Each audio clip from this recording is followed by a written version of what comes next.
Kagabi nangyari ang preliminary competition ng Miss Grand Philippines 2025 at ang isa nga sa mga segment ng kompetisyon ay ang National Costume Show na pinag-usapan nga ng mga madlang pageant fans. Dahil nga grand ang pinaglalabanan, common knowledge sa atin na laro ang pageant kaya nilaro din nilang Natcos. At marahil ito na nga first time in the history of Philippine pageantry na nagkaroon ng tema sa Natcos na Pinoy pop culture. Kung saan ito ay tumatak na, mga iconic na nga sa sambayan ng Pilipino. Ilan nga sa mga nakita natin ay mga pinag-usapan na rin from the past at idea na rin ng mga ilang mga pageant fans. May mga humihilingan na sana makita rin nila ito sa stage, ngunit hindi nga alam kung papaano hanggang kagabi, nasaksihan na nga ang ilan sa mga ito. So in this video, I'll be showing you ilan sa mga larong Natcos, mga very unusual national costume na nasaksihan natin sa Miss Grand Philippines 2025 Preliminary Natcos Show. First up, ang national costume ni Bea Maclelan na nagtrending nga noong 2023. Who would have thought that this trend can be a Natcos at pwedeng ang kaliwan ng lahat. Move on naman tayo sa babaeng mahilig tumambling, ang boksingerang Natcos. Una ako nakakita ng boksingerang Natcos kay Myra Matos ng Puerto Rico sa Miss Universe 2009. Back then, stock ang Pinas sa mga Natcos na terno and then usong-uso nun si Manny Pacquiao. Malakas ang Pinas sa boxing at one point naisip ko na bakit hindi ma-showcase ang Philippine boxing sa international stage. But fast forward to 2025,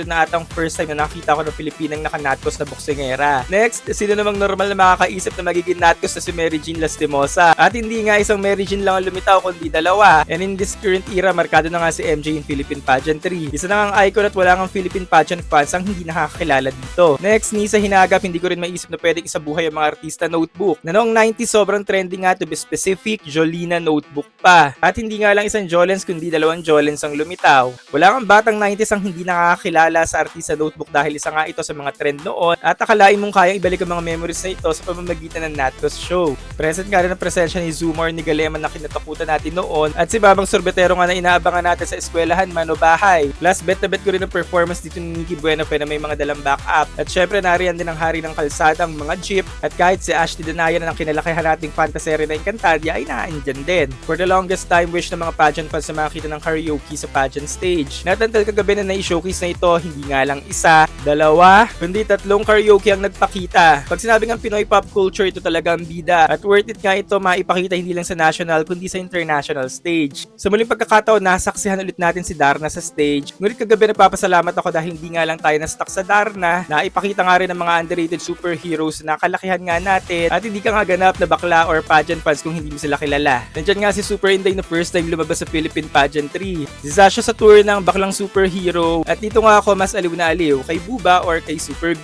Ang hindi nga nakakilala sa kanya ay Aso lamang dahil walang Becky hindi nakakilala sa kanya. And as a pageant fan, nakakataba ng puso makita ang mga underrated superheroes na ito. At sa mga unusual Natcos nga na ito na nasaksihan natin kagabi, unti-unti na nga lumalawak ang ating mga imahinasyon, nakakalabas sa kahon na marami pala talaga tayong maipapakita hindi lang sa national kundi hanggang sa international stage. At kung patuloy pang ang lalawakan ng ating mga imahinasyon, makakalikha nga talaga tayo ng mga ideyang lampas sa karaniwan, mapapalapit nga talaga tayo sa landas kung saan pwede tayo mapansin globally, hindi dahil sa galing lang kundi nga dahil sa tapang na mangarap.